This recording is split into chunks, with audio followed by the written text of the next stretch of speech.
fraudulent claim cars visit.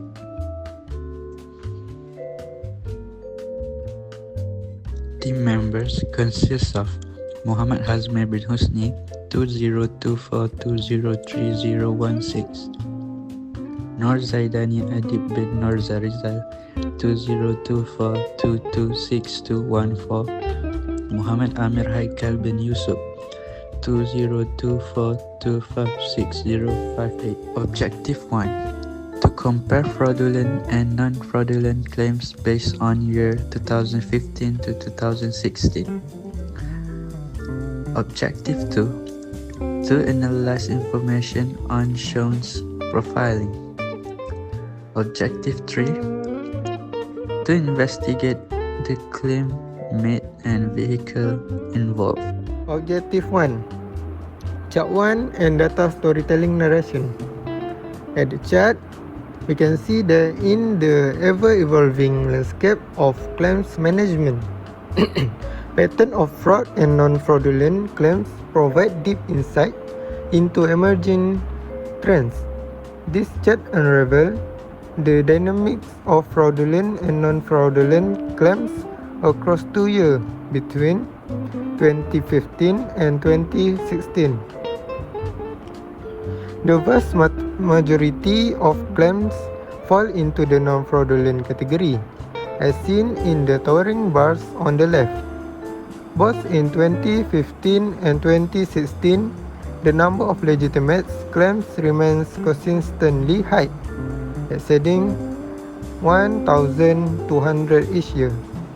This suggests a stable and ongoing trust in the claims process, with the majority of policyholders submitting genuine claims. However, fraud remains an undeniable challenge, as illustrated by the shorter bars on the right, while significantly lower than non-fraudulent claims. Fraudulent activity persists in both years. The bars show the steady number of fraud cases in 2015 and 2016, indicating that fraud prevention measures may not have significantly deterred fraudulent attempts.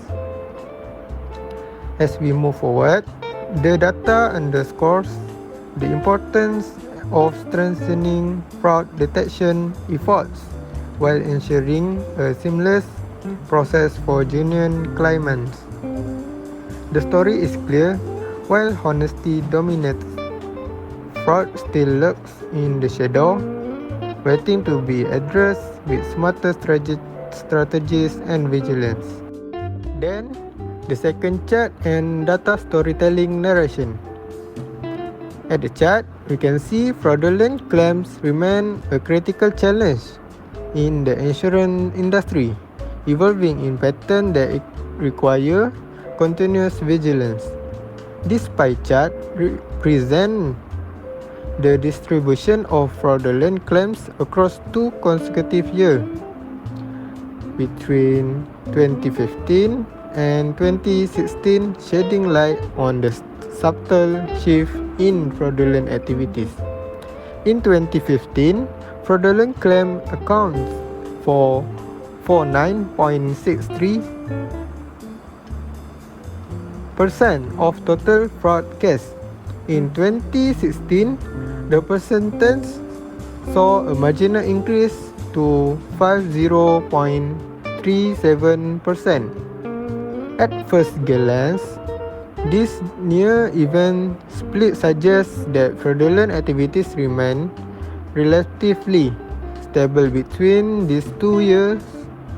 However, the slight increase in 2016 indicates that fraud prevention measures may not have significantly reduced fraudulent claims, warranting further investigating into evolving tactics used by fraudsters. The data underscores a vital takeaway. While fraud detection strategies may be holding fraud at bay, they are not yet significantly reducing it. Insurers must adopt more robust technologies and refine investigative techniques to ensure that fraudulent claims do not continue to burden the system. Objective 2 4.2.1 Chart 3 and Data Storytelling Narration. The chart shows that drivers aged 35 to 44 file the highest insurance claims, with men slightly outpacing women. This makes sense as they are likely more active on the road, increasing accident risk. The 45 until 64 age group also has high claims, though the gender gap is smaller, possible due to factors like pricier vehicle or costlier accidents. Younger drivers under 25 have fewer total claims, but young men still claim slightly more than women, likely due to riskier driving. On the other hand, claims drop sharply after age 65, likely due to reduced driving and safer habits. Overall, insurance companies may want to focus on risk reduction for middle-aged drivers while considering incentive for senior drivers who pose lower risk. While gender plays a role, driving habits and mileage seem to be biggest factor in claim costs. 4.2.2 Chart 4 and Data Storytelling Narration. As you can see, the scatter plot safety rating by annual income explores how income relates to safety ratings, but the connection isn't clear-cut. Most data points cluster between an income of 30 to 100, possibly in thousand, and safety ratings of 30,000 to 45,000, yet there are no strong upward or downward trend. This suggests that while income might play a role, it's not the only factor. Interestingly, some lower income individually have high safety ratings, while one high income outlier has a surprisingly low rating. This hints that others' influence like location, industry, or lifestyle might be at play. There may also be a threshold effect, where after a certain income level, extra money doesn't necessarily mean better safely. Ultimately, this data challenges the idea that wealth alone ensures safety.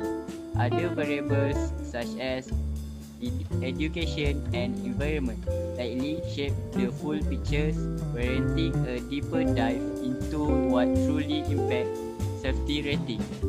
The bar chart, claim estimate payout by car category, compares the total payout of fraudulent and non-fraudulent claims across different car categories, compared large and medium. Unsurprisingly, non-fraudulent claims account for the vast majority of payouts in every category, with figures ranging from 4.1 million to 4.5 million, while fraudulent claims are significantly lower, staying between 620,000 and 740,000. Compared cars have the highest claim payout in both fraud and non-fraud cases, followed by large and medium cars. Interestingly, fraudulent claims appear relatively inconsistent across all categories, suggesting that fraud might not be heavily influenced by car type, but rather by other external factors. This data highlights the financial impact of fraud, but also reinforces that legitimate claims make up the bulk of payouts. A deeper dive into fraud detection method and claim patterns could provide insights into reducing fraudulent claims while maintaining fair payouts for genuine ones. The scatter plot, claim estimate payout by car price. explores the relationship between car price and insurance payouts. Interestingly, the data points appear widely scattered, but the bulk of claims seem to stay within the 20,000 to 16,000 range. Regardless of car price, there are a few outliers where payouts exceed 100,000, but these cases are rare.